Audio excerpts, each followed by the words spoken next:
you don't necessarily know when you can call yourself a man in this world. Yeah. There aren't like defined rites of passage, and I think in many ways the military becomes a default rite of passage for many. And I think that's kind of the path I was going down. We would go in, land in someone's front yard, storm in their house, throw a bag over their head, Yeah. and then send them off to a place like Guantanamo or whatever. And then we come to find out that we were nothing more than pawns in village disputes half the time. It's hard to say one specific thing that kind of Yeah. triggered my motivation to say I'm done.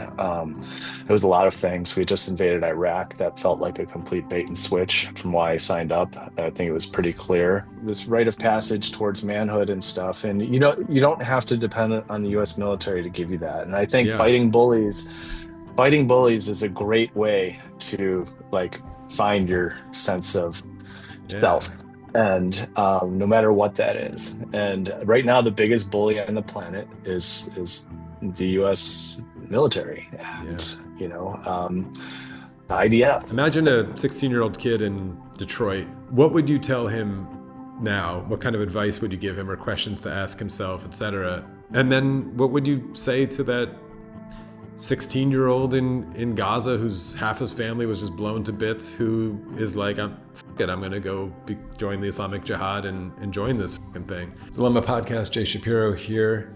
Happy New Year to everyone. 2025 was a fun year for me here on the channel. I put more effort into it and got a bunch of subscribers, and that was awesome. 2026, I'm going to put even a more effort into it. I'm working on highly produced video essays that I'm really enjoying the format of, that I'm going to start rolling out in 2026. So hopefully you enjoy those. I'm working on one now about centrism, how it is not a moral philosophy, but a psychological disposition. Working on another one about Greta Thunberg's suitcase. This one, I'll put a picture of it on the screen now, that was returned to her after being arrested and abducted in the Freedom Flotilla, and how I think this suitcase ended the argument of liberal Zionism. So stuff like that. I'm really enjoying that. And then, of course, all these interviews that I love doing. I just interviewed and sort of debated Robert Sapolsky, the huge selling author, about free will and existentialism and moral philosophy in a world of determinism. I have a bunch of interviews lined up in January about the Roma people, which I know very little about, and the racism that they face. A couple that were suggested by my members. One on game theory, all kinds of fun stuff. So please, all that is to say, like and subscribe if you can, and keep an eye on what I'm doing. And if you really want, I have a membership program, which is a great way to support me in the channel. That also allows you to join a monthly hangout on the last Sunday of every month with me, and we share ideas and talk to each other and share. They've been really great so far and really fun. It's been fun meeting a lot of you, and so yeah, keep an eye out for me in 2026. It's going to be a fun year. Let's see what good we can do together on the channel. And today, now to get to the topic at hand, I am talking to Rory Fanning. Rory Fanning has quite a story. He went from this guy who joined the US military and the Rangers, like an elite group in the military, after 9/11, to now this guy. This is his Twitter profile picture, actually. And we're going to talk about the incredible path that he took to joining the military after 9/11, going to Afghanistan as well as Iraq, refusing to fight, becoming a war resister or conscientious objector, and then being sent back home to America, and literally then walking across the entire country by foot and going through quite the transformation of thought and feeling. And he's going to help walk through his incredible story. And I think his story is really important for young men to hear who might be struggling to find meaning in the situation that we're in, and make contact with these feelings of honor and courage and dignity. And the military could be quite a strong draw for maybe this feeling of inadequacy to fill that, or insecurity. So we get into a lot of that kind of stuff. Two things that you'll want to have in mind for this conversation to help follow it a little bit. His story intersects in a really important, meaningful way with the story of Pat Tillman, which might be a name that you know or have heard about. Pat Tillman was the very publicized NFL football star, young football star, huge career, making a ton of money, and this very desirable position, who after 9/11 quits the NFL and joins the military, and ends up dying in Afghanistan. And when he was killed, it was first reported that it was an enemy ambush, and he became immediately this war hero that was promoted everywhere, on TV, in the NFL, everywhere you looked. And it turned out that story of him being ambushed and his group by some Afghan enemy soldiers or whatever was not true. It was friendly fire, and it was sort of a non-heroic, awful mistake ending kind of thing. And there was a cover-up involved.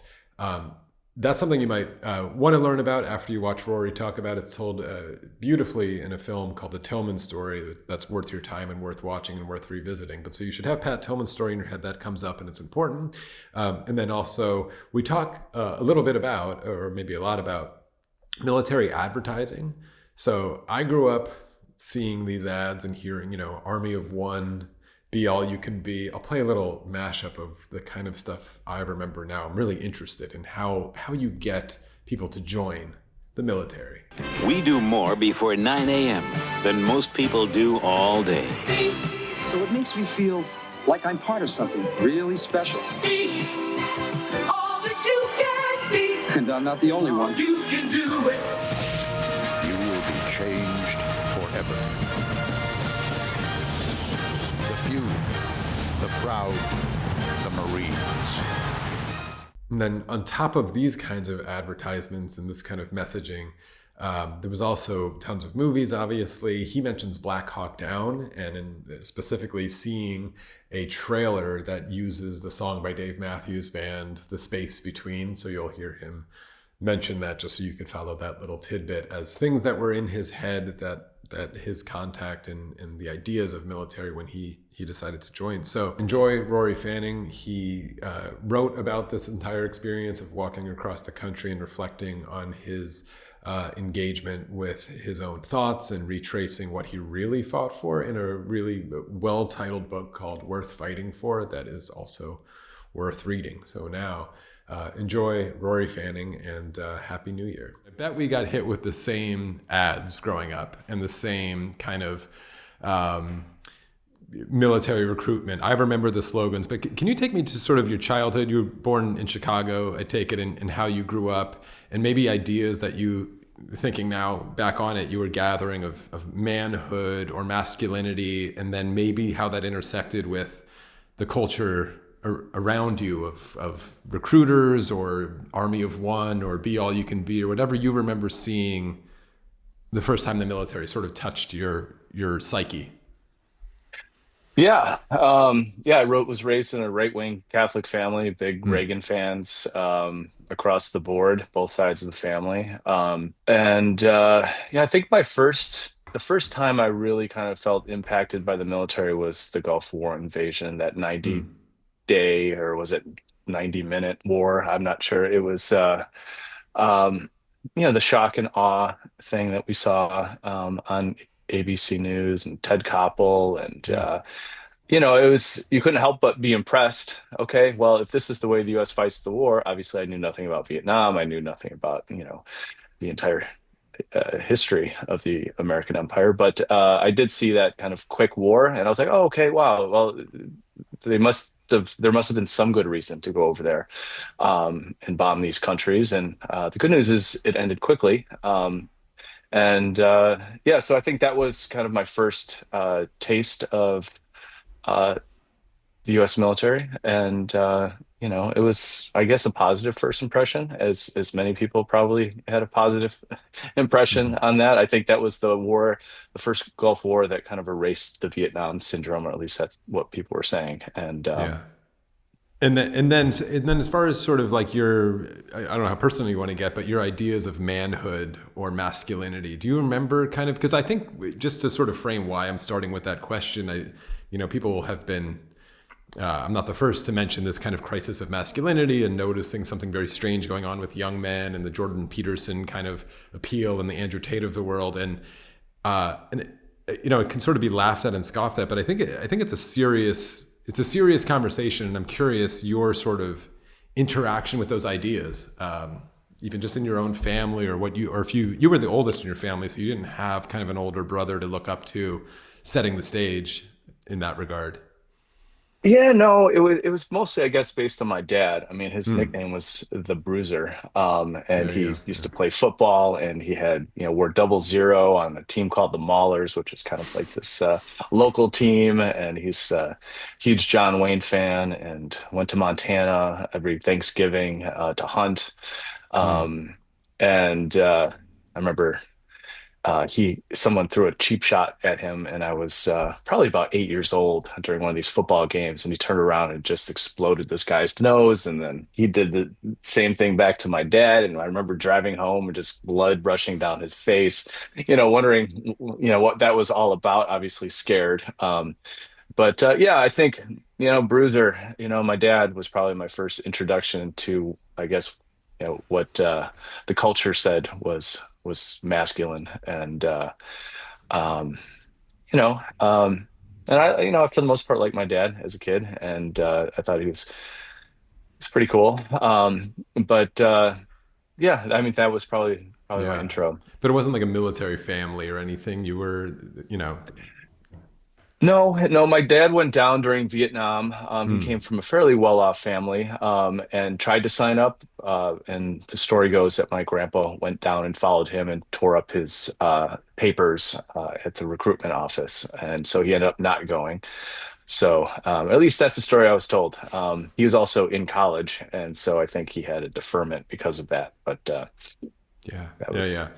So, all right, so let's jump then to sort of 9/11 and where you were, and set the stage for your jumping into the war on terror.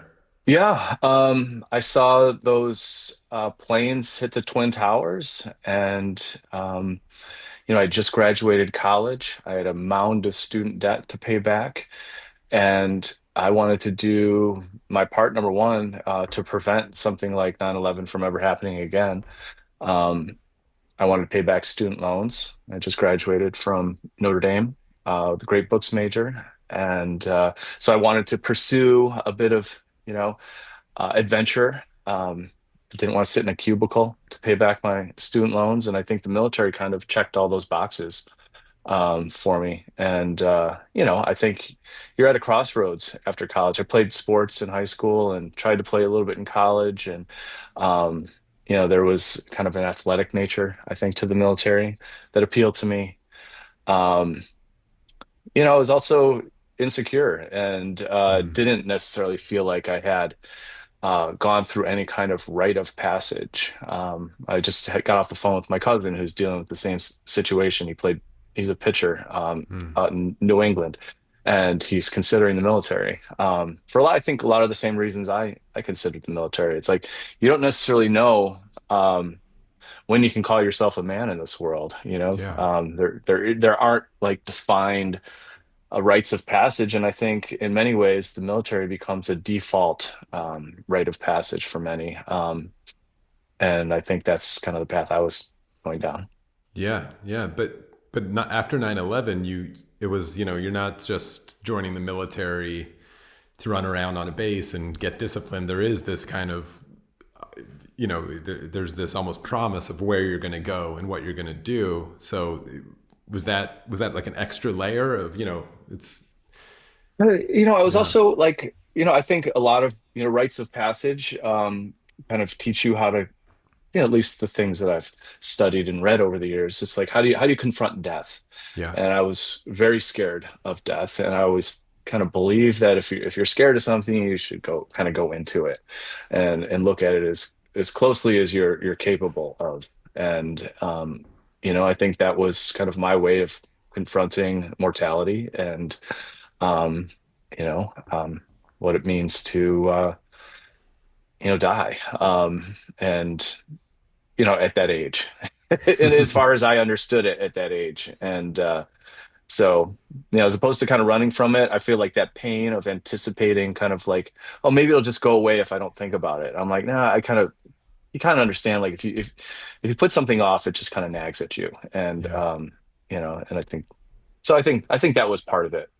Yeah. I didn't necessarily know that at the time, but I think that's probably, upon reflection, kind of a motivation. Yeah. And yeah, I take it your dad and your family was super proud of you, and it was all very much Rory's the hero of the family now. Yeah, yeah, no, that's definitely the case. Obviously people want everybody else's kid to go off and fight the war. Um, but and I think they knew I was uh, you know, struggling in some ways Hmm. to kind of just find a sense of purpose and meaning. And um, I think they kind of got over that, fear of losing me based on the fact that I was pretty driven and kind of focused on doing this. And it's like I said, it's something my dad had wanted to do. My grandpa was in World War II. I think he felt kind of insecure about not having had that experience. And so this was, you know, it's, Yeah. yeah.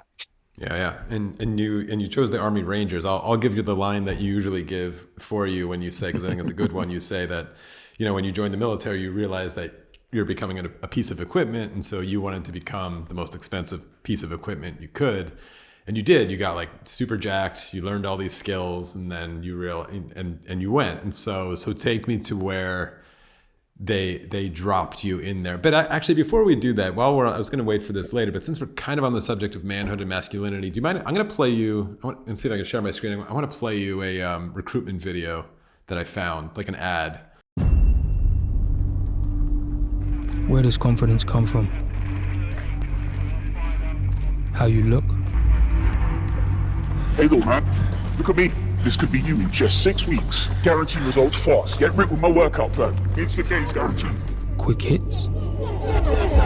Yes, brother. You are coming out tonight. I've an absolute belter. Just a quick drink for the road, my man. Oh, this is mad, man. You feeling it? It's so good to see you. Fast fashion? What's up, my man? You already know what it is, and today, well, I'm busting some fresh heat. Take those dusty craps off your feet, man. Nah? Okay, this is the hottest drop of the year. Don't forget to subscribe. Instant likes?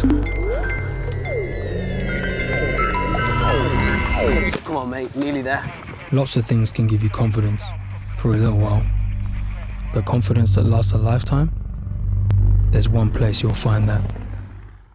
The way that the recruitment kind of enterprise tries to, what they're digging at with men, because nothing you see in that ad is shooting or dying or killing anybody. It's like this hyper individual, the confidence, and you saw almost the social commentary, which is I don't know if you want to respond to it. I have my own thoughts about that one. No, I think it's incredibly effective. I think that they're hitting all the right notes. And they're targeting that inferiority kind of complex that I think a lot of young men have within them, and they're drawing a line. And it's like, you want to stop feeling inferior, join the military. And in doing that, I think, and I saw this a lot when I was in the military. You become you see the rest of the world is kind of other than you, and there is that kind of elevation of the ego Yeah. that comes from like differentiating yourself from civilians. And there was definitely like a sense of superiority over the civilian population, and the military beats that into you once you are actually there. And no, I think that's a really good ad. In as much as I hate to give them credit, it's a really good ad. Yeah, but what's so odd about that ad to me, because like you and I grew up with the like army of one, it's an adventure, not a job, that kind of argumentation, and then for you just a bribe of like we'll pay your college debt as well. But like that last one is so odd to me because it's clearly a commentary on the vices of society that are kind of luring you in with this false, cheap vision of confidence that really doesn't last, and you kind of know it. So join this one. But oddly, they're telling you got to go fight for that society and the freedom of this. It's like, at the same time, it's like this kind of side eye at Western civilization and all the things that those bad guys in the caves who hate America that they tell you about criticize, like drugs and women and, all this cheap sneakers or whatever else they're putting at you. But you got to go kill those people But don't worry about that. This is about you growing out your confidence. It's such a strange cognitive dissonance of the freedom that you're fighting to uphold, which obviously we're going to get into as we go through the walk through America that you do to get in there. But yeah, that one just like really, it's very odd to me. It's a very odd. No, yeah, I get it, but you also have to recognize the audience. I don't think that, recently graduated high school student or even high school student is making the connections to the larger culture there. What I do think it echoes is kind of an appeal any kind of cult would kind of have. Get away from this thing that is dragging you down. Come with us, and we're different. I think someone who's sharp and good with their critical thinking skills at that age would make those connections. But I think it's more someone more designed to someone who's not really there yet. Yeah. All right. So you join the Army Rangers, you become this insanely fit, ready to for action Army Ranger. And you land in Afghanistan. So take me through the next part of your life story, and your first action. Yeah, I mean, I landed I think on Christmas, the day after Christmas, or somewhere around then. And I was expecting bullets to be whizzing by my head at that point in time. I was really struck by how quiet it was. At nighttime. And then I woke up the next day and saw just unbelievable amounts of poverty, really. Yeah. This is a country that was embroiled in an occupation by the Russians in the 80s, followed by a civil war under the Taliban and drug lords and whoever the heck was running the country after the Russians, and gaping holes in the sides of buildings and Russian aircraft, which would just be out in a field, people pushing carts, to sell fruit. But yeah, I mean, it was definitely a war-torn environment, but it was also kind of calm in a certain sense. I didn't know at the time that the Taliban had surrendered a few months prior to us arriving in country. And I think our job was essentially to draw them back into the fight. Surrender wasn't really in the cards for American politicians. Yeah, after 9/11, there's a whole number of reasons they wanted to draw them back into the fight. And so I think that's kind of what we were there to do. Yeah, and then you started to see the cracks in the mission. And I don't know the order. I'm trying to remember because your book is told in this fun, non-linear way as you're walking and remembering things. So I'm trying to put the timeline together. But I remember you tell the story of going on a mission. And I think it was like the arrest of, was it Sheikh Al Mohammed or something? And you were like basically a diversion or laying somewhere. Do you want to tell me that story? And I think like you were awarded a Bronze Star for it, which I have questions about. Is that right? Yeah, it was Bronze Service Star, which is not exactly the same thing, but it was, again, we were just bored for quite a bit of time, and people were kind of eager to do something. And then we got this call. I guess they triangulated the location of the guy with the white T-shirt, the hair kind of coming out, and we thought this was it. We were going to go right into like a drug trafficking triangle where all these things intersected, and we landed, and we just basically sat in a cover position for 24 hours. And it was a diversionary thing. It was, I think, them thinking we were going someplace. I think it was probably on the border, if not in Iran. And that was like lighting off all kinds of alarms and phone calls. And when those phone calls happened, I guess they went in and grabbed that guy, which was one of the more higher profile captures during the war. Yeah. And did you have like a rush of adrenaline or pride there? I'm thinking, it's so, for someone like me who didn't join the military, I'm just full of like military movies. And I'm thinking of that scene in Jarhead where like they seem bored for weeks and weeks and they just wanted to like do something. And then they get this one mission and they have to convince themselves like, this is it. Because they're so hyped up on sort of like the adrenaline rush of this is what I signed up for. And it's, yeah. Yeah, I mean, we're flying in a plane, we're jumping out of the airplane, and you think you're going to go into, a firefight. And so, you feel like the adrenaline is rushing, you're nervous, you're just trying to block out all of these things. And what struck me actually most was after we realized, okay, we're wrapping things up here, and it was nighttime, and I think I had a power bar or something, and it was like the best tasting food that I had ever had in my entire life.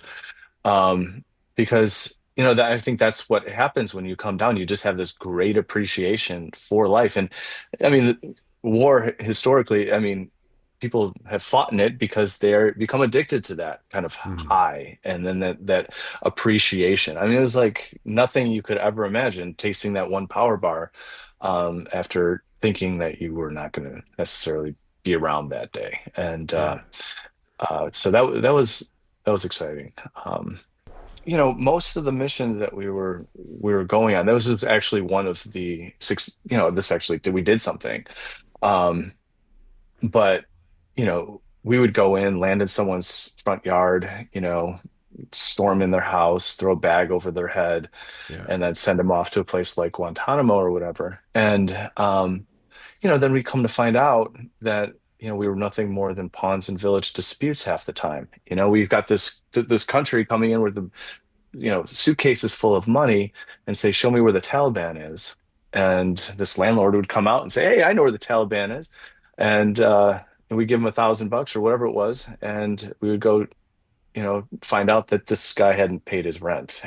So, and that wasn't like a unique thing. It was day after day, and you think of the CIA, you think of all these organizations being super sharp and intelligent, and so many missions were just rooted in horrible, horrible intelligence while I was there.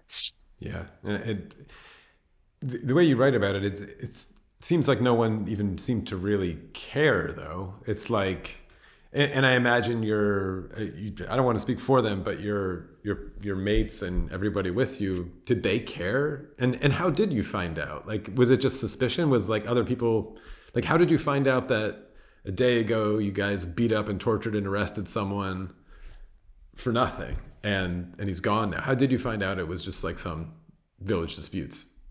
Well, it would leak out eventually. And it was also like just the shock and the terror and all of these things that you saw on ordinary Afghans' faces kind of led you to believe that like innocent people were being targeted. And and it's also like a culture. It's like we would have a rocket land in our camp or something, and then we'd call in an airstrike, and we had no idea where the rocket came from, and they would drop a 500-pound bomb in that location over there, and there was nothing targeted about the response, and a lot of innocent people were losing their lives. Yeah, and so I'll tell the story in the intro, but of course, the Pat Tillman intersection is just that Pat and it was his brother, right? That were both there. Why don't you just plant them in your story where they belong? Yeah. I mean, the first time I saw Pat Tillman, he was on the cover of People magazine, and there was this huge story about this NFL player that was giving up this massive contract and a dream job in the NFL to go fight in the global war on terror, do his part in preventing another 9/11 from happening again. And I found out that he was in my unit a couple months later, and I had just come out of Ranger training. We'd been in the field for a month, and like everybody, I was going to go off to the bar and get hammered. And I walked by this coffee shop, and I saw Pat and his brother sitting there over coffee. They had just written a 5-page paper, I think, on the Israeli-Palestinian conflict. And and they're having this unbelievably engaged conversation, and I just walked in and I was like, I got to sit there, I got to go introduce myself, and ended up having a 2.5-hour conversation with one of the most interesting and thoughtful people I think I've ever met. Yeah All right, so let's go to where you started to put down your gun and say, this isn't what I signed up for. And I'm also really curious about the process of that. It's like there's a path, there's paperwork, there's like a way to do this that's kind of semi-established that you, like, how would you even do that? So take me through the mental part of when you knew I'm not gonna go out on the next mission or whatever that is, or I'm not gonna report back. And then, yeah, what is the actual process like? Yeah, no, it was yeah, this was it's hard to say one specific thing that kind of Yeah. triggered my, motivation to say I'm done. It was a lot of things. We just invaded Iraq. That felt like a complete bait and switch from why I signed up. I think it was pretty clear to everybody, including people like Pat Tillman, that this wasn't a mission we signed up for, to go control other countries' natural resources and overthrow that a government to that end. Um, so I mean that had happened. I saw how kind of scattershot the mission was in Afghanistan. We knew nothing about the culture. Very few people spoke the language. Um, we were we were there basically just to antagonize, and we were occupying another country. And we'd go on to find out that Osama bin Laden wasn't even in Afghanistan. We got him in Pakistan. So it's, and I also was also putting myself in a similar, like my dad had a house in Montana, and I was like, imagine if Afghans were sitting there patrolling, our town in Montana. Nobody would accept that. Um, and I was also just feeling like a bully. I mean, this Yeah. is the most advanced military in the history of humanity, and we were going to the poorest place on the planet and picking on poor people, and who were for the most part incredibly nice and welcoming to us. So that and like you said earlier, people didn't necessarily care what was there was a real lack of critical thinking in the Yeah. military. And you brought up the space between, that Dave Matthews song Yeah. that was in the trailer for Black Hawk Down, which was kind of one of the propaganda tools that actually inspired me to sign up after the 9/11. But I think that space between is like a space where you don't have to make a choice, or you haven't committed to one side or another. It's just like Hmm. this this empty space. And I think, if you're not making a choice and you're sitting in this limbo space because you're apolitical, or you feel like that's not your job to think critically about the mission. I just think that's a bit of a cop out and immature. And I just felt like, okay, I'm figuring out what is right and wrong here. And once you know what is right and wrong, I think you can you got to make a decision. Yeah. you know. The military's mission and job is to try to unplug the critical thinking. You're not paid to, like you said, you're a piece of equipment. You're not supposed to be, you're not the brains of the operation. You're not the hard drive. You're just the mechanical arms that go out and do what the mission says. And so, yeah, that's surely the most dangerous thing that you could do. Can you actually, and we're going to get into this, do you think your entire story is incredible as we keep walking through it, but you also have a background story of a loss of faith and a belief in God and Christianity in specific that you grew up with, that's kind of humming along in the background of this whole thing, that I think also, where was that in the moral analysis of the mission that you were doing, right? Like, you're going out there, like you said, knocking down doors, arresting people, and having this little nagging voice in the back of your head being like, is this good? Am I the good guy or the bad guy? Was that informed by Christianity to begin with? And how did that interplay with things? I think I always had this. I don't know if Christianity informed my deeper sense of what was right and wrong. I think, everybody has this kind of, if you're healthy on some level, you have this understanding of what compassion is and putting Yeah. yourself in other people's shoes. And I don't think you need religion to teach you that stuff.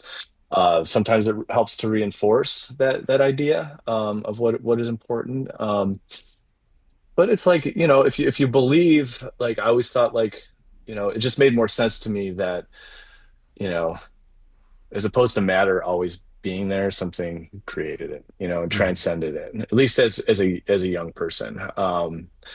It's like, okay, how do I wrap my head around the fact that, their matter was always around, and Yeah. it's like, okay, Yeah. whatever. It was also an excuse, there's a fear of death and telling yourself a story about what happens after you die, which I think religion is really good at, particularly Christianity, and Catholicism, which I was a Catholic. You're like, oh, okay, death is easier to accept if you believe that this life is just a kind of a part of existence. But and when I was in the military, I was highlighting every single damn word of the Bible. Just just because you think about mortality and death, and you want to do the right thing.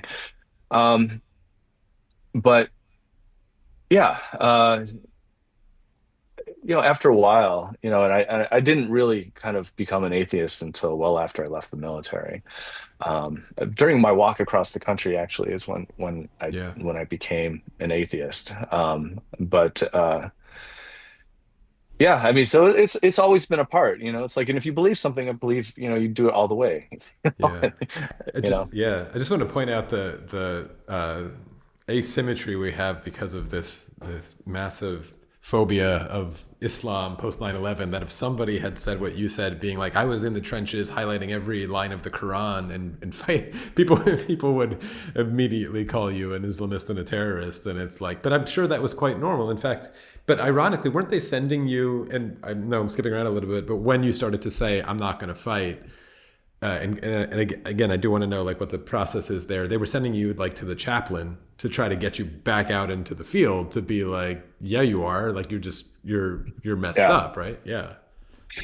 Yeah, I thought I was going to have somewhat of a sympathetic ear when I was speaking with the chaplain. Right. I found out that this chaplain was, in the heat of it in Mogadishu, and was one of the people portrayed in Black Hawk Down, Oh, wow. in the Ranger unit. Yeah, and he's talking about just war and all that, all those like knots that people tie themselves up in to justify what they're doing. And this was clearly a just war, according to this chaplain. He didn't want to talk too much about Iraq, which was kind of the driving force. But he could say, hey, this is self-defense. We're doing this to protect, people back home. And so that was his argument. Yeah, fair enough. Okay, so what? But it also felt stupid. It felt like unserious. Yeah. So then what are the steps that you have to go through as a ranger to say I'm done? And what were the costs, both socially, familial, even financially, I suppose? What were the costs to doing it? Well, I mean, I was trying to make an argument based on religion, because they won't let you leave the military, and if it isn't rooted in some kind of religious tenet. And that's why the just war thing was such an important tool for them to push back against what I was saying. And then I wasn't getting a lot of positive reception to that argument. And so after a while, I was like, this is just immoral. This is wrong. And you can jump through all the hoops and try to make me jump through all the hoops to say what the U.S. is doing is for democracy and self-defense. But my lived experience says the complete opposite. We're targeting innocent people are dying left and right, and those numbers bear out. 83% of the people who lost their lives since 9/11 have been innocent civilians who couldn't point to Manhattan on a map. Yeah. And I feel like a bully, and you can sit there and make me try to not feel this way, but this is how I feel. And I'm certainly not going to Iraq to steal other countries' natural resources and that. And so fine, I'm not going to do it anymore. And they're like, well, too bad you're going back to Afghanistan anyways. And I said, well, fine, but I'm not carrying a weapon. Yeah. And did you tell this to other soldiers around you first, or was this an internal decision that you just kept to yourself, that you were having doubts or something? Yeah. Yeah, no, there was some of that discussion, and when I talk about to kids, I mean, or people in the military who are considering becoming a war resistor or a conscientious objector, I always encourage them to have more conversations than I did because Mm, it is far easier to resist in a group than it is by yourself, yeah. and um, so And so they send you back. You don't carry a weapon. You officially. It was important to you not to be a conscientious objector, right? But a war resistor. What did I get that right? And what is the yeah. difference there? I Yeah. mean, I was trying to pull on that thread because I thought that would be the most efficient, um, least, path of least resistance for the Mm, thing. But, you know, at the end of the day, this was, something you don't need to be tied to religion to understand or be motivated by. You yeah. don't need to be, so a war resistor to me is someone who just says, no, this is not necessarily based on religion. This is based on morality and my understanding of what's right and wrong. And this war can't be justified. Yeah. And then so they send you back, and that's when you're, as you write about it, isolated. You're doing all sorts of, you're getting called bitch a lot. It seems you're getting isolated from Yeah. the group, chopping wood while they're going out doing missions or whatever. I think you said like baking cakes or something, which actually sounds kind of nice. So I don't know if you want to give Yeah. me a little taste of that period, which also must have been very isolating and interesting. And then Pat dies, which was the part that seems to end that chapter. Yeah. Yeah, I got real good in the kitchen during this, painting curbs, Yeah. absorbing the ridicule of the chain of command for about 6 months, really, because, this is one of the first Army Rangers to become a war resistor after 9/11, if, I think probably the first. And they didn't know what to do with me. Yeah. And so they just kind of kept me in this state of limbo. And, there's two people that stood by me through that whole thing. We weren't afraid to have lunch with me and sit down. And that was Pat and Kevin.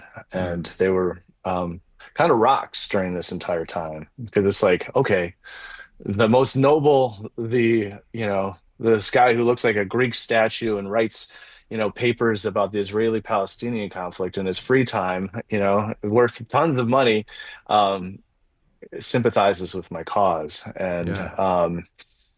And so they were really important figures for me during that time. And after 6 months, I was expecting to go to jail or get sent down to the big army to become what they call bullet stopper. Yeah.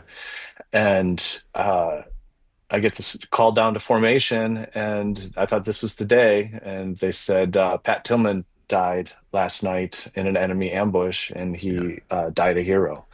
Um, and I was just devastated. And they sent me back up to my room and called me back down the next day. And they said, "Pack your things. You're leaving the military." Did you, if I could pause it there, because I remember I'm a sports fan and, follow professional sports. And I remember the Pat Tillman story very well and the announcements of all of this. And while you were over there packing your bags, I mean, it was full court press in the war hero Pat Tillman story. You can complete the story because I wonder when there's like two questions. I wonder when you first heard it, did you have any pangs of guilt of not being out there with him, that you had abandoned these guys, like this guy who had sat with you? How do you deal with those feelings? And then when did you find out, maybe it was along with the rest of us, that actually the Pat Tillman story is not exactly the story that they were pushing all over the newspapers, and it was something much less heroic and clean, or with a good guy, bad guy, oh, he got ambushed by these evil Afghan people in the from a cave Yeah. somewhere. Yeah. So two questions there, like the guilt, and then when did you find out that the story was not exactly what they told you that day, told all of us that day? Yeah, right. Yeah, Pat was the poster boy for the war on terror. If this guy could give up millions of Yeah. dollars and a dream job at the NFL, what's your excuse, kind of thing. Yeah. And not to mention, he's just a great person. And so yeah, it was there was a sense, a small sense of guilt. I mean, my company would probably not have been in the exact same spot as his, and people were getting kind of thrown off to various places around the world at a moment's notice. So I technically wouldn't have been there anyways, but there was this kind of like sense of like, wow, Right. this guy did something. But I was pretty committed to my understanding of the mission at that point. And yes, there is a lot of energy spent on, what are you doing to your ranger buddy? You're the guy to your left and right. And that's why a lot of people check out politically, because it's not necessarily about the mission anymore. It's about the person to your left and right. Yeah. And they seize on any opportunity to, you know, uh, drive that into you. So it becomes more about peer pressure than Yeah. anything to That, stay in the that, fight. that's why, just to underline it, I played you that UK ad as well. That's so effective because they're just dudes walking in a desert somewhere. It could be Saudi Arabia, it could be Kuwait, it could be anywhere sandy in the world, which is just a trick. We know what we think when we think of that. And the confidence Yeah. that he's instilling at the end. He's alone in every shot except for these things in his head, these imagined, whatever, the bodybuilder and all the other lures of society. But then at the end, it's his buddy. And then it's a wide shot and it's just his buddies walking with him. To where, we have no Yeah. idea. It could be to go blow up a Yeah. village. Like, that's the part they don't want you to think about. It's just, this is the thing. This group, which is a very, like you said, effective, captivating. Like, I'm a 40-year-old dude. Like that thing gets me still being like, oh wow, like there's something, and I really want to harp on this about men. There's something that it does tug about this. Rousseau wrote about this to bring in the philosophy of dissolving the individual into the group and the attraction of that, this almost transcendent, finally the release of my own anxieties, and I will become this greater thing. A lot Yeah. of right-wing nationalistic Nazi-esque philosophy picks on Rousseau and sort of the Spartan attitude of where that really began as the philosopher. To credit Rousseau, he didn't stick with that. He then criticized it, just so I can check that box. But Yeah. super effective. So anyway, go on with the story. But yeah, like that is a very, like, your brothers in arms is a very powerful lore. Yeah, no, I mean that it's a certain level of tribalism, I would Yeah. say, but you feel it in the sense that you can't imagine existing outside of that group. Like it's you are destroyed. Like Yeah. you will cease to exist anymore as an individual if you leave that group, and that's how deep it runs. I mean, but I think you can work at sell mortgages and have that same feeling. Yeah. Yeah. There's like or church community, like if the right person at the top is telling you the right things and appealing to all those things that you know go to the deepest part of our DNA, then you're going to be vulnerable to it. Yeah. And the military has done a really good job at keeping itself together, but through that kind of Yeah. strategy. Yeah. So then I derailed us before you learned how he actually died. Yeah. So I was in Montana, and it started to come out that Pat did not in fact get killed in an enemy ambush. He died in an act of with the quote, friendly fire by fellow Rangers. They immediately proceeded to burn his diary and his Yeah. uniform, and ushered his brother Kevin away from the scene. And they started covering up his death all the way to the highest levels of the U.S. government. Donald Yeah. Rumsfeld certainly knew, and I mean George Bush probably knew too. Yeah, yeah, and this was, if anyone wants there's a great documentary, the Tillman story, that goes through it. But there was like radio recordings of them yelling that you're shooting at us, and this all kind of came out. I didn't know, like you said, that they actually burned his diary, which is brutal. I mean, knowing what you know and the conversations you had with him there and his sympathy he showed towards you, and this would just be speculation, and you don't have to do it, but. Do you suspect he and many people harbor your same doubts? They just don't take the step that you did. Not that Pat would have ever taken that step. It doesn't sound like he would have, but his brother seems to have put some doubt into the world of, I just want to say it's people were pissed, including his brother, about the lie and about the propaganda around him. Yeah. Yeah, and just trying to kind of steal his Yeah. name, and misrepresent him in many ways. I mean, he was gonna, he was a critical thinker through and through, and I think he seriously, he was on the front lawn during the Jessica Lynch debacle, which was basically, there's a lull in the um, public enthusiasm for the Iraq War at the time. So they kind of staged this operation where they went and saved this damsel in distress. And they realized, Pat realized right there that this was all bullshit and nothing but a commercial. Like, oh, look at those special forces going in and saving this woman who's being held by the terrorists. And it was all staged. And, he was front and center for that. And I think Iraq War, he said, it's fucking illegal. And I think there's this general sense of betrayal, and you want to you give up that much for lies, and it's infuriating. And I think that's it's this visceral reaction. Like, I'm not going to go kill and die for lies, and I'm not going to pretend I'm not thinking what I'm thinking here. And I think Pat and Kevin had very similar kind of points of view on that. They felt betrayed. Yeah. Yeah. So then, as you're coming back to, you were sent home, and you suspect also there was probably a lot of people shuffled out of the Rangers after Pat died to hopefully keep the story, maybe this massive piece of propaganda that they got in his death, safe, and they maybe wanted to get you away from their crime scene, as it were, pretty quickly. But you could frame that how you want. But then I want to get you to start your walk, and I'm also curious about your family's response to this whole thing. Since we started with a little bit of how your dad felt about you, how did you tell your family what you were doing? Were they supportive? These are difficult conversations, I presume. Yeah.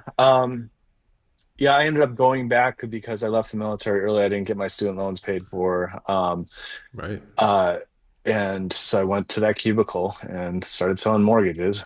And was feeling like a half a person for a number of years. And I was like, I cannot spend the rest of my life not telling my story about what happened to me and how I kind of transformed in the military.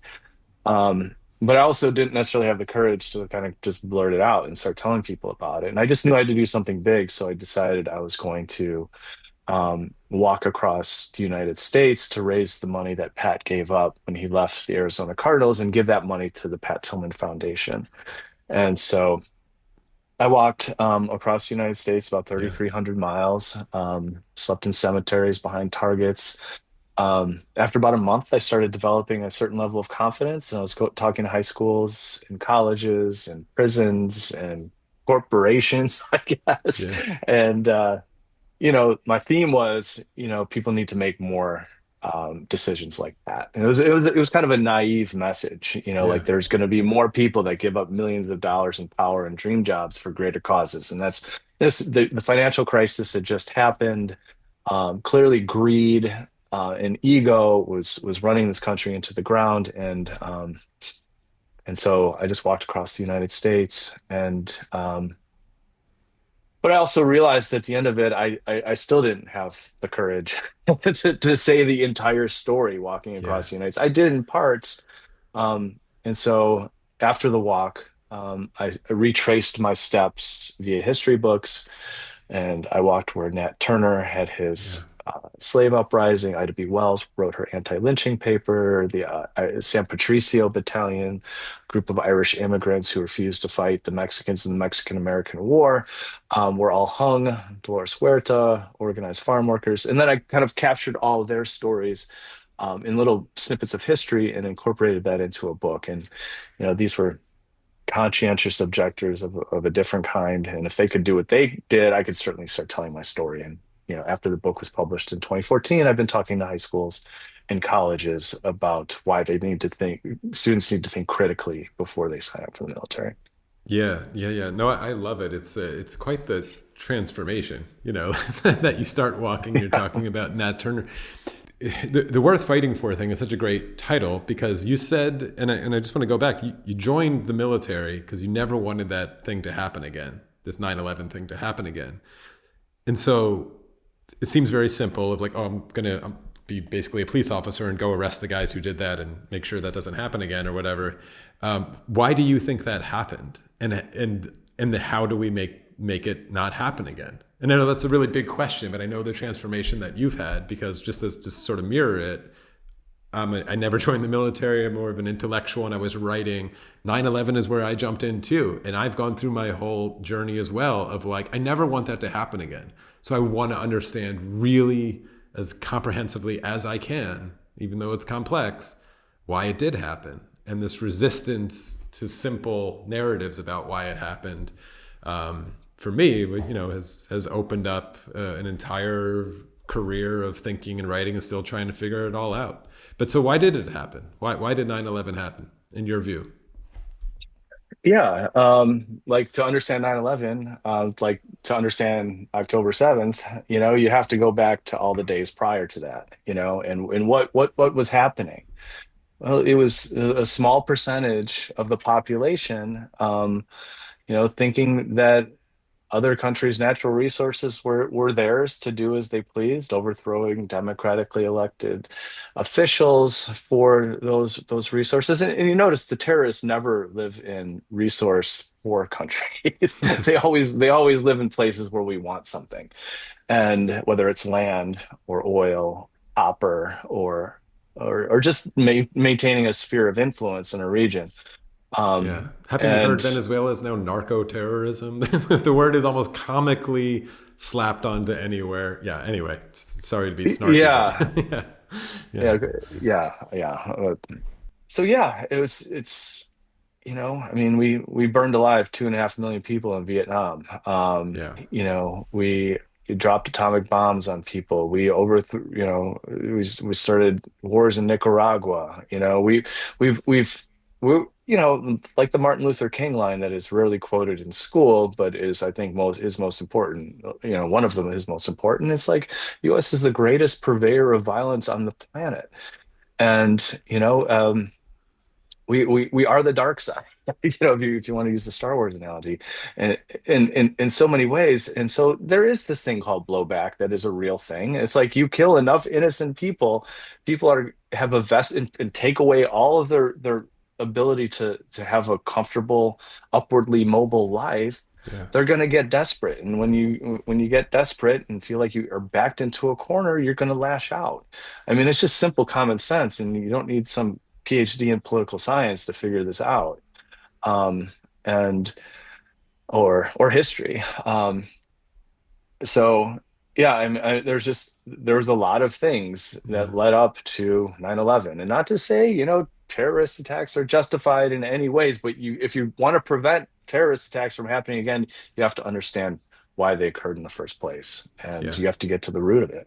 Do you think, I want to get now to sort of like where we are now in the snapshot of the world in the context of your story too, because do you think we're at a place now where the hypocrisy and the lies have been revealed just so plainly? Israel has been a huge part of this conversation for people. I made a joke about the narco-terrorism effort. Like, is anybody buying that stuff? Because I wonder, I think I have my own answer, but I'm curious how you think, if this is a sustainable recruitment tactic. Certainly the recruitment tactics that I showed you of just appealing to boys need, discipline and a rite of passage on an internal thing. But you joined because you wanted to fight for America and fight for freedom and thought you were doing a good thing, as did Pat Tillman. If the myth or if the mission they had told you was, you're going to fight because we want the oil over there and we need to grease the wheels of the capitalist machine, but don't worry, from some utilitarian mathematics, like, it's going to raise all boats. Like, it doesn't feel like a very strong pitch to me. Like, would that work? Because I feel like we're almost there, I don't know how far this one gets. The pitch is just vengeance, and how far that gets. Because I don't know if you saw, like, a couple days ago when Hegseth and the military dropped a bomb in Syria and killed a bunch of people because there was a attack that killed a few U.S. military members days earlier. He just said this was an act of vengeance. They've renamed the Department of War. It just feels Orwellian in such a way, or maybe opposite of Orwellian, of like, actually we're just this is the pitch now. But it doesn't seem sustainable. It does seem like an end phase of empires where the myths are gone and you're asking people to just go fight for corporations and die for them, or for vengeance. And neither of them actually, maybe I have more faith in humanity. Like it's not sustainable. Even what Israel's doing is not sustainable. Yeah, no, it's hard. And I guess my first thing to say, it's not sustainable. Yeah. But I also recognize the power of racism. I also recognize the power of information overload, where you just flood the system with things. And, you don't have to win everybody over. You just have to win enough people over. I do know that the military is in the midst of a recruiting crisis. Their attacks. Why do you think that is? Do you think it's because of the shit I was saying, or is it because they're all out of shape? Because I've heard both. I think there's a lot of things. There's a lot of competing. There's a lot more competition for people's time these days, whether it's screens or whatever it is. I think there's a level of comfort that people don't want to necessarily leave, unless they are kind of pushed to do so, like just young people, maybe. That's more abstract, I guess.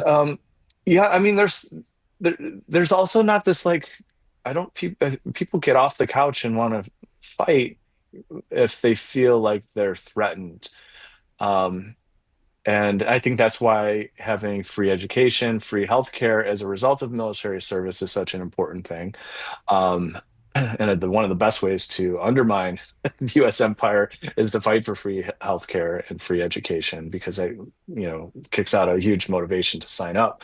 So I think people are going to continue to sign up for that because they are feeling, economically desperate. And the vast majority of the people who do sign up are bureaucrats. They go off to some desk jockey job in, South Korea or whatever. But so it's a very complicated thing. But I mean, again, you imagine going on a birthright trip to Israel after watching a live stream genocide, or watching some of the settler behavior in the West Bank. I mean, so you can't also underestimate that. I mean, we're seeing stuff and we're acquiring a vocabulary that I don't think we've ever had before.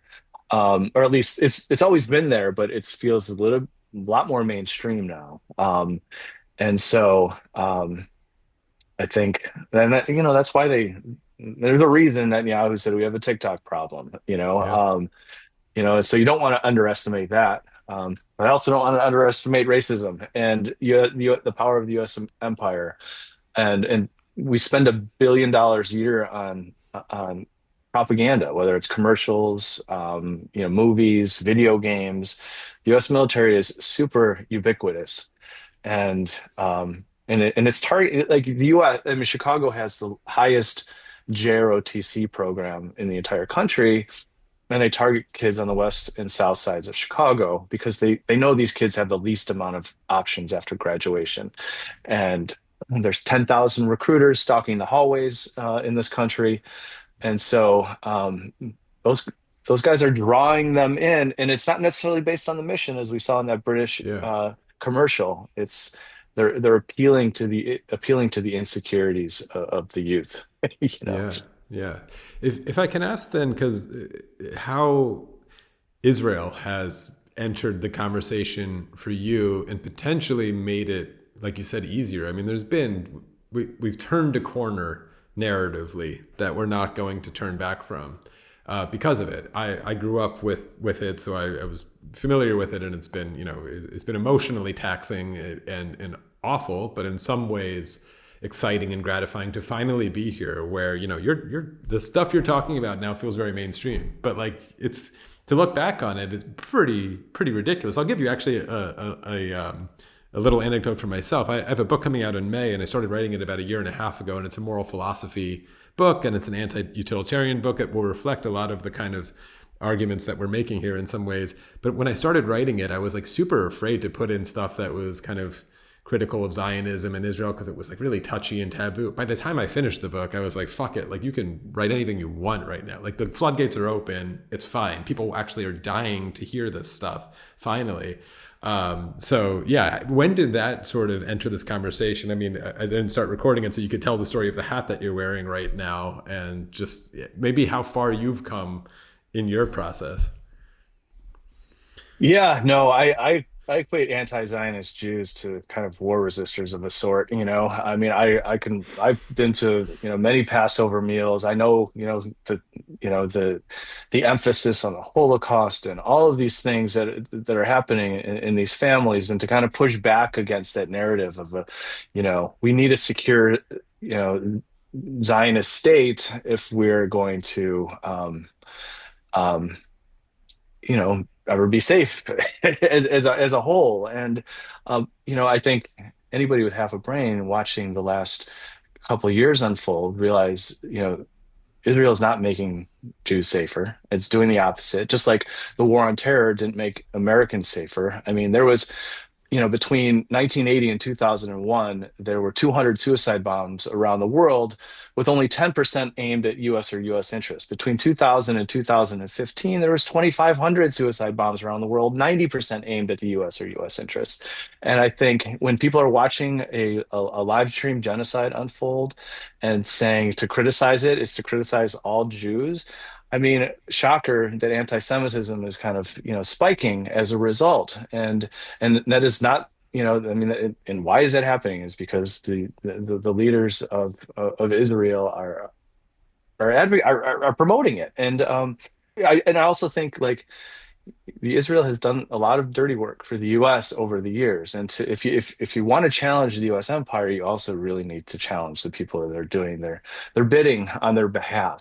And there's not a really that's why I never call it, Israel's genocide. I call it Israel US's genocide. Yeah. And that's why I think all Americans need to have an opinion on this, and push back against it, because we're absolutely complicit in it. We're blocking UN resolution after UN resolution, blocking international criminal court system, and protecting Israel. So this is ours. More than anything, it's ours. We could stop it all tomorrow. And I've always been interested in challenging the U.S. empire, because I don't think it's sustainable, and I don't think it helps any of us. It's nothing to do with freedom or democracy.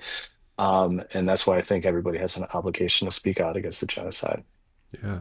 Have you been in America. contact? Yeah. Have you been in contact with the breaking the silence and, like, the Israeli soldiers who are defecting and whatnot? Have you been? I imagine there's, like, an alternative, like, just to psychologize this one, is that, you left the brotherhood of the military and these men who would fight you, but you discovered quite a historical brotherhood of freedom fighters for all kinds of other different reasons that you must feel an affinity to. And there's a lot out there, and I wonder if you've been in contact with any of them else in other pockets of the world.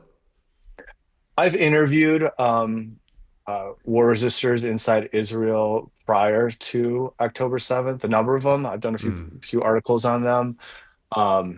It's really impressive to kind of push back against the occupation and the belly of the beast. And I've got so much admiration for anti-Zionist Jews living in Israel, and their stories. They go right to jail.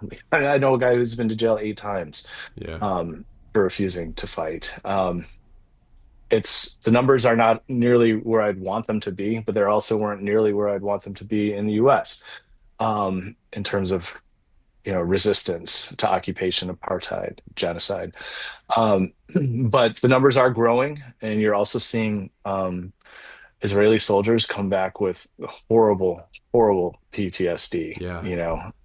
It's one thing to lose your own limb. It's another thing to even lose your own life, but to kill another person, for number one, a cause you don't necessarily understand fully, but just to kill another innocent person. And these people know it. Genocide is a genocide, and it's going to leave a stain on your soul. And you're seeing it with these soldiers coming back and, dumping their prescription pills that they're taking, like, in, mass, all over, leaders and generals' desks. And so I think it's the echoes of the American genocide are still echoing. Abusive spouse, husbands, all this stuff. You just can't do something like that and expect things to go back to normal. Yeah. Can you talk about also, you've written about Aaron Bushnell and what that moment meant to you, and I think a lot of people who were watching, and maybe how important that was. And I don't know if it was in your article or not, but there was a full billboard taken out in Yemen thanking him for what he did in Sana'a, which also must be, for people who are really dug into the military and really committed to that Reagan-esque vision of things, feel like such a betrayal that he's a traitor to end up on a poster in Yemen. Yeah, no, it's number one. I mean, I remember seeing that and just being so impacted. And um, I saw Aaron lighting himself on fire, and then I scrolled and I saw this entire neighborhood leveled in Gaza, and it was Mm. more powerful watching one person go Yeah. up in flames than watching what was undoubtedly thousands or hundreds of people underneath the rubble of a neighborhood in Gaza. And I was like, well, why is it happening? And I think there is like this tribal thing that happens. It's like, whoa, a white guy kind of showing us what it's like to burn. I mean, I'm going to feel that more than watching a bunch of brown people. I think that may have been somewhat of his appeal, but it was like it was a compassion. There was this empathy that existed in him that did not see a difference between skin color, or I mean, did not see a difference between his lot in life and the Gazans. And Yeah. I think that's that international solidarity, that international kind of compassion, I think was what he kind of drew people's attention to. And I thought it was one of the most beautiful, courageous, loving acts that any human being has ever done. Yeah, but also the revolutionary suicide is very powerful because, and I don't know what Aaron did and how much he participated in, if anything. You good? It's funny you bring that up, I guess. Oh yeah. Oh, is that called revolutionary suicide? Yeah. It's Yeah. Huey Newton's autobiography. But Yeah, anyways, yeah, yeah. that's so fun. Well, no, because I don't know what Aaron did in particular, but it's also a sort of act, sort of philosophically, a projection to the world that you're killing yourself, but your hand has been assisted. You can't live with yourself any longer, and your hand has been assisted by those who have put you there in the first place. Which is also why it's so, I think, it's such a shock to the system to watch it, and it's such a powerful. I mean, you can't come back from it. It's literally the end. But yeah, and then as far as the like ending up in on a billboard in Sana'a, like how do you, because there's this underlying, I obviously we agree a lot, so I haven't pushed back on anything, but I've worked with people like Sam Harris, and I've worked with a lot of people who think that these wars are just sort of a necessary evil because of this scourge of Islam or something like that, or the civilizational battle out there. But it's I just want to be clear that it seems that you're not making a case for pacifism, right? Like you're talking about Nat Turner and whatever else. I don't know how you feel about the line between war, or what we come to know as war of aggression or whatever it is, or war for resources, versus resistance to these things, which is probably why you ended up very much where I am as a leftist who tends to see these kinds of distinctions between war and resistance, even though they're very hard to decipher, right? Like you mentioned October 7th, which is a very, very violent act. We mentioned 9/11, a very violent act, and neither of us are endorsing these things. How would you frame, I don't know, the violence of these things? Like, would you call yourself, you're not anti-violence, I suppose, or are you anti-war? Where do you fall on that scale, sort of philosophically, after having lived it, Yeah, I mean, I feel like, I'm not in a position to say what slaves should do in terms of finding their freedom. But I do know if someone's got boot on your neck, you have every right to get that boot off their neck by any means necessary. If you're watching your family starve to death and the people with the keys to the food are not giving you those keys, then you need to get them and for your own survival. And you have every right to do that. Just like, the Crow or the Cherokee, the Blackfeet, whoever, we're absolutely in the right to rise up against settler colonialism here in the United States. And when people are, people are knocking on your door saying, "This is my house now," whether it's the United States or, in the West Bank or Gaza. I mean, that you have a right to resist that. Everybody does. And I think it's completely moral and ethical to do it. Yeah. So, and this is this is the hard thing. Like, how would you? I know what you would say to the first one. I'm going to give you two. Like, imagine a 16-year-old kid in Detroit who's thinking about joining the military right now, or 18. I don't know what the limit is. What would you tell him now? What kind of advice would you give him, or questions to ask himself, etc.? And then, what would you say to that 16-year-old in Gaza whose half his family was just blown to bits, who is like, fuck it, I'm going to go join the Islamic Jihad and join this fucking thing. Like, what do you say to each of them? So I would,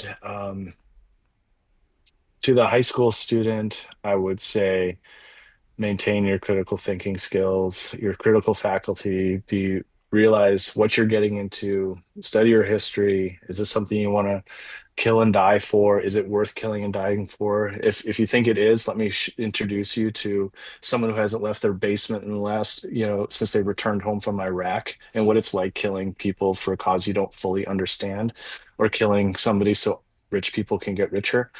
I just want to make sure they checked all those boxes. I wouldn't wag my finger at them and say, don't do something, because high school students usually do the opposite when you wag your finger at them. But so, as someone who could relate to that experience and has been there, I would feel very comfortable having that conversation with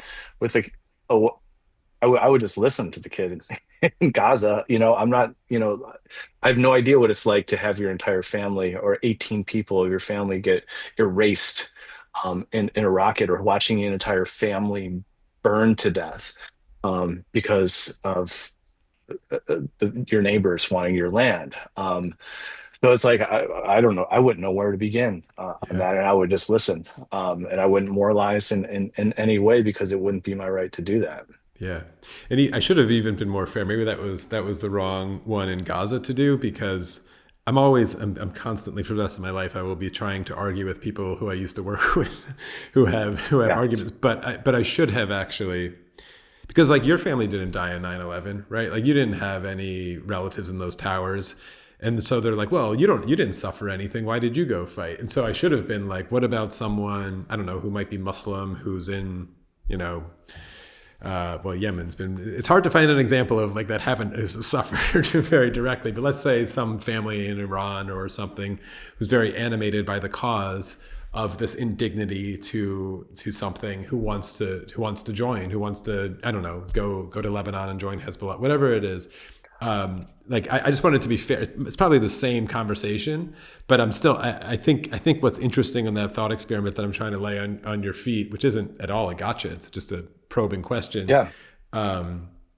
Is because I did this essay on when is resistance necessary, which is an argument against the people who argue that, well, war is sometimes necessary because there's real bad guys in the world, and it's always regrettable, and you try to minimize the collateral damage, but you do what you got to do. And, that argument could be made and is always made. But the opposite one is never made. When is resistance necessary? And the fact that I feel like people understand that if they can understand there's a difference, then they'll start maybe seeing the kind of critical thinking questions you are asking. Because if you ask those same set of critical thinking, advice to that imagined 18-year-old boy in Iran or whatever I just came up with now, he might be like, yeah, actually, this is worth it. Like this is about freedom, and I'm going to go join. And okay. Yeah, no. I think international law is also pretty clear on this point. Israel does not have a right to defend itself when in participating in occupation and genocide, Yeah. and Palestinians absolutely have a right to resist. I think they distinguish between military targets and civilian targets in terms of the scope on what they can target in their resistance. But they absolutely have a right to defend themselves. And international law has made that clear. And I would also, but thing about Israel is everybody's in the military. Yeah. Everybody's signed up, so it's like, obviously, and it certainly doesn't help your cause if you're responding, by killing innocent babies and stuff. So I mean, obviously, but that's just getting into the weeds, and it's really not necessarily, my angle here. But I do feel like, to say that Palestinians don't have a right to defend themselves would be like, okay, the genocide in America should have taken place, because I would think what happened to the Native Americans here in the United States is the exact same, nearly the exact same situation as what's happened to Palestine by Israel. Yeah. I mean, just stealing land. So two questions to end it, kind of where we started it, about men and manhood and this crisis of men. I'm curious where you're at with all of that now. If you feel like a man, if you feel like you've gone through these things, if your dad's proud of you, if that even matters to you anymore. I mean, these things haunt us our whole lives. My dad's dead and it still follows you, right? And then kind of if what you think kind of we need to do next to get out of this mess, because it does seem like it's in a very violent end cycle. I'm not just talking about Israel. I think it's getting rather frightening globally with where the power is vested and how much violence can and would be done.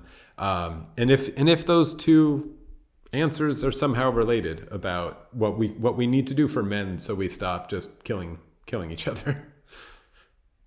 Yeah.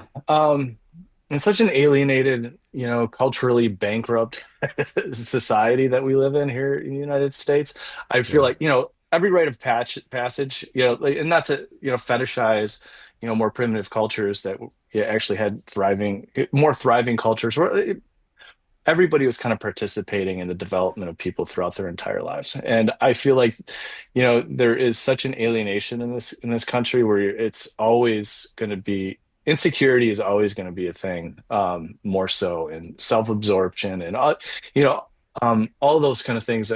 So in terms of me feeling like I'm a man, I don't even know what that really means. But I will say I have more. I can look people in the eye a little bit better these days. I'm not intimidated by certain social circles. I'm happy to speak my own truth in any room, if given the chance. But so, yeah, I think the goal would be more to be like a fully realized person. And like I said, in the society as culturally bankrupt as the United States, I don't know if you ever get to that point, but I do feel a little bit more complete at this stage. Where do we go next? Is like, you have to start at the root of it. And the ruling class, the people, the billionaire class, whatever, they really depend on racism to continue to take all the money from the bottom and bring it back to the top. They depend on racism for wars. They depend on racism just to distract in general. So I do think fighting racism, recognizing the importance of things like international solidarity, realizing that you and I have way more in common with the average North Korean than we do with any general in the military or any billionaire living here in the United States. And then recognizing a common cause, things like climate crisis. U.S. is the biggest polluter on the planet. So recognizing that we live in such an imbalanced, top-heavy society that needs to be balanced out on all levels. And I think one of the things that keeps this status quo of inequality kind of in place is U.S. imperialism and the U.S. empire. And I think we need to challenge that. And I think we challenge that by fighting for things like universal health care, free education, fighting racism. making sure kids know what they're signing up for when they go off to defend the U.S. empire. Um, and connect and just doing our best to connect the dots. And you want to fight the climate crisis, you got to fight the greatest polluter on the planet, and that's U.S. military. And then yeah, just recognize a common cause, and kind of going from there. Yeah, I think it's great, and I think there's actually more optimism in that answer than it appears. I mean, it's probably the last one I'm putting out for the year, so I want to be a little optimistic, is looking forward. But the optimism in it, like you said, is just sort of like, I think you and I, and probably most people listening to this, do have faith in the human nature that, like you said, if you understood what you were fighting for, really looked into it, really was critical with it, without bullshit, like just look into it, a lot of people would put down the weapons. And there's a faith in humanity in just the expression of that, and that's why these conversations, I think, are important, and your example is important, and getting these messages out there is important. Yeah, and I do think we're in a good phase with that, like I was hinting at, because the bullshit is just getting too thick for people not to swap through. If you were on the plane going to Iraq and they told you you're going here to fight for Halliburton's bottom line, I feel like half the plane would have been like, I'm not going. And that's nice. Like, like you're still a human, even though they tried to just make you a tool that doesn't think and just do what the guy says. They wouldn't. And it's wearing really thin. So I don't know. No, I completely agree. And the common theme was like, this rite of passage towards manhood and stuff. And you don't have to depend on the U.S. military to give you that. And I think fighting bullies is a great way to like find your sense of self. And no matter what that is. And right now, the biggest bully on the planet is the U.S. military. And IDF. That's amazing. And what you did, I don't know if you wrote about it in the book or not, but what you did was a very ancient ritual of becoming a man, or becoming an adult was a walkabout, right? It was go for a long walk and find yourself, is a very old and tried and true way to try to be a rite of passage, and you come out the other side. People have been doing this forever. I don't know if you saw the film or read the book Wild, which is, a woman trying to deal with her alcohol. Right. And she walks the Pacific Trail, and it's fucking hard. And she has these experiences, does what she does. And so if there's boys and men out there who want to become men, you don't have to go join the military. There's a lot of ways to do it. And I think we do need to talk about that in society, and yeah, you should be really proud of yourself. But like you said, standing up to bullies is what better rite of passage? But that bully might be your Fox News conservative watching father, and that's a difficult thing for young men to do, and it takes time. But boy, oh boy, if the military gets a hold of you and puts a gun in your hand and makes you kill someone while you're still a fucking child, that's hard to come back from. So. I know in your story, this is maybe a stroke of luck. You didn't kill anyone that you know of. You were near it. Like you said, there was airstrikes that were called in. I don't think you have those images in your head through your scope, and maybe that also helped you, find your way through, as it were. Is that true? I don't want to misrepresent you there. Yeah, no, I think, we don't have fangs, we don't have claws. Killing other human beings is probably the most unnatural thing we can. Of course, it's throughout history, and some people would argue that it is very human to kill other people. But I think we've only gotten to this point, and on the evolutionary timeline, by our ability to empathize with each other, to connect with each other, and to work as a group. And so I think part of us really can't recover from killing people in many cases, other than obvious self-defense, where you can kind of box it away, and even that I think is traumatic, obviously. But yes, I would directly, I mean, sending them off to Guantanamo is also a form of death too, that haunts me, but I think it is the next thing to actually pull a trigger. And I'm lucky I didn't have to see that.